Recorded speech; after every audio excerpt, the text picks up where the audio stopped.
Okay, welcome back to my channel. My name is Nicole, and this is your dialysis nurse.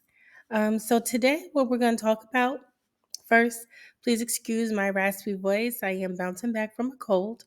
But today, what we're going to talk about, what we're going to touch on is thriving in your career as a dialysis nurse, right? So, in order to really thrive in your career as a dialysis nurse, the one thing that I have to say you must have is you must have a passion for the dialysis field. Now, for me, I know where my passion came from. My dad started dialysis years ago, and that ultimately solidified my purpose in being in the dialysis field and becoming a nurse and still embarking on my journey as a dialysis nurse.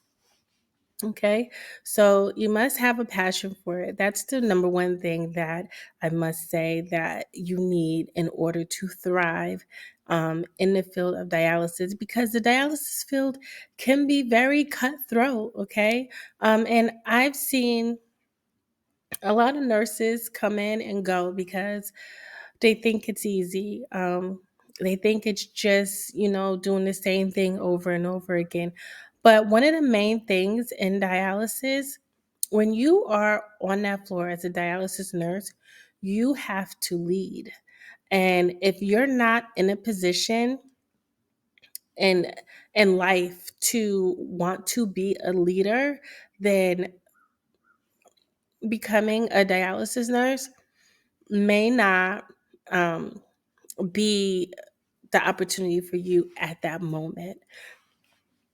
Now, the reason why I say that you have to be able to lead is because once you're acclimated with your role, you have learned what you need to learn, you're off of training.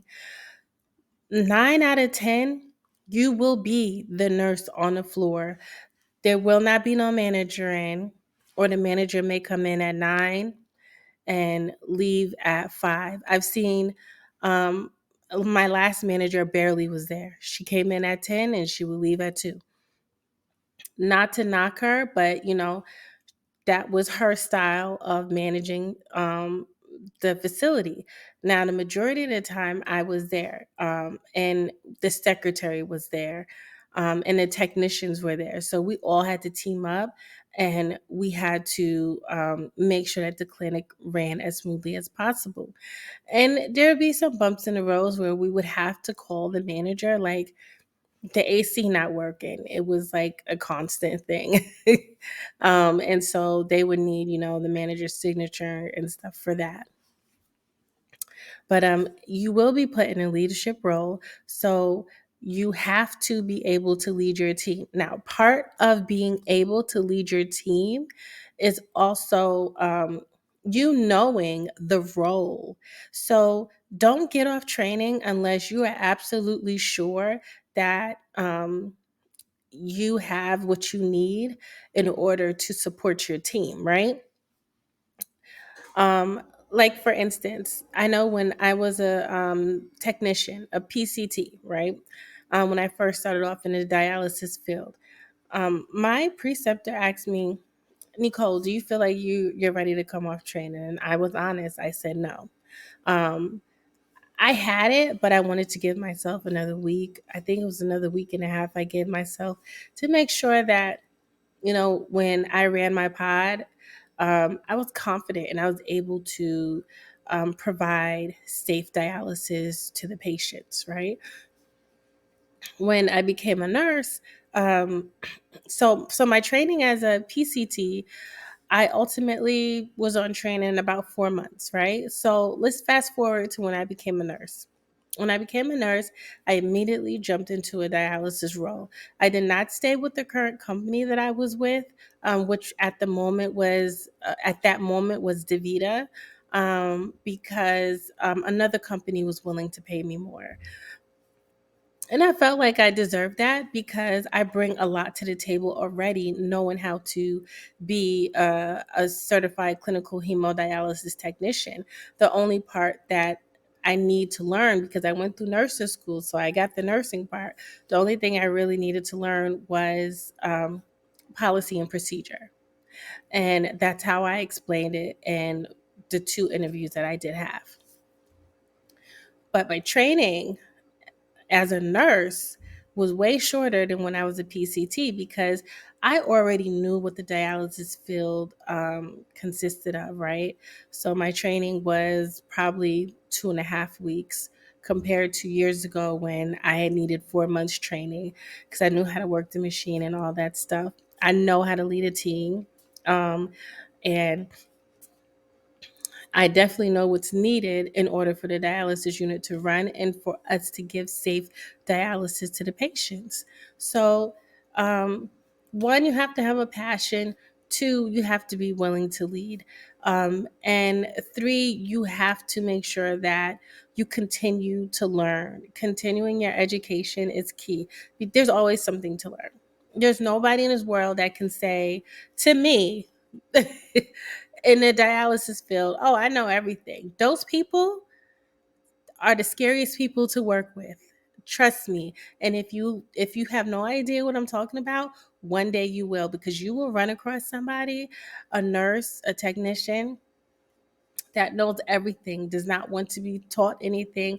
Oh, I know this, I know that. We just recently, like at my job, um, on a different day, I noticed that there were some staff members that were not doing, checks and stuff like they were supposed to. And I brought it up to the manager.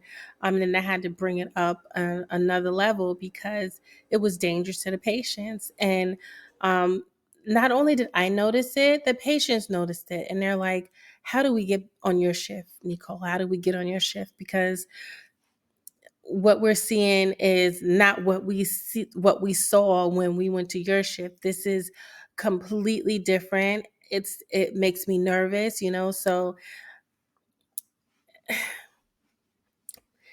you you don't want to ever be in that position. And you don't want to ever put the patients in that position to work with someone that's not willing to take direction, that just knows everything.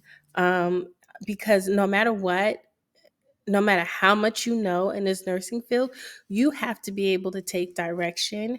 You have to be able to take criticism because it makes you a better nurse. There's not one point in my career when I was just like upset that the doctor told me XYZ or the clinical manager said ABC. I took that, I stored it in my memory box, and I said, okay, next time this comes around, I know what to do. And that overall makes you a better nurse, right? In any position that you're at, you're always going to have somebody telling you what to do.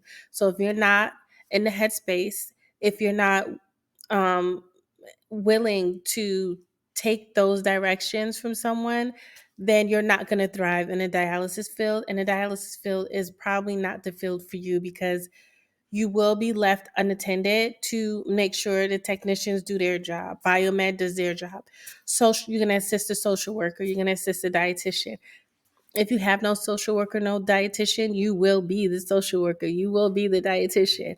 You will be handing those reports to the patients and reviewing with them their diet so that they can um, maintain safe lab values. When the technicians are having issues with the machine, you will have to step in and help them. You'll have to help with cannulation, that's sticking the access. And if you're not familiar with that, if you didn't get the training that you needed to get for that, then how could you lead your team? Um, Everything with the water room, that's super complicated. Patients need safe water in order to dialyze safely. And you will be in charge of all of that because once again, your manager may not be there all the time. A lot of managers, they work at 2 to 3 clinics maybe, or they just are done with their work and they don't need to be in a clinic because they're not part of the clinic staff. You have some good managers. I have a really good one now. She really stays and she helps on the floor. If I have to run in the back and deal with a PD patient, she comes out on the floor, she covers the floor, no matter how much work she has to do, because we're both in a position where we are very overwhelmed, but the reason why we're thriving in our career is because we know how to take direction from other people. We know that um, the key to maintaining a safe dialysis for the patients and keeping the clinic running is being able to work together as a team. So that's my take on how to thrive in a dialysis field in your career as a dialysis technician or a dialysis nurse, either one. I hope those key takeaways are something that you can resonate with.